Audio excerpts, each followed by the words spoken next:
So hello guys, ituturo ko sa inyo yung very easy way on how to dividing decimal point. So ito yung mga example. Ayan, I wrote 1 to 4. So simply divide 6 and 2. 6 divided by 2 is 3. And then bibilangin mo lang kung ilang 0. So there is 2 0, ilalagay lang natin 2 0, so 300 ang sagot. Ganon din yung susunod. Ayan, 15 divided by 5. Ayan. Is equal to 3. And then, bilangin ulit kung ilang 0. 1, 2, 3.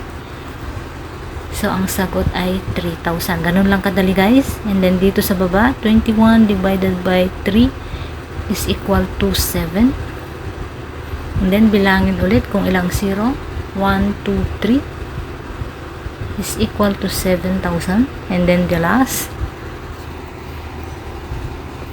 16 divided by 4 is equal to 4. And then bilangin lang kung ilang 0. 1, 2, 3, 4. So ang sagot ay 40,000. So ganyan lang kadali guys. So if you like this video, please comment down below, please subscribe. Thank you guys for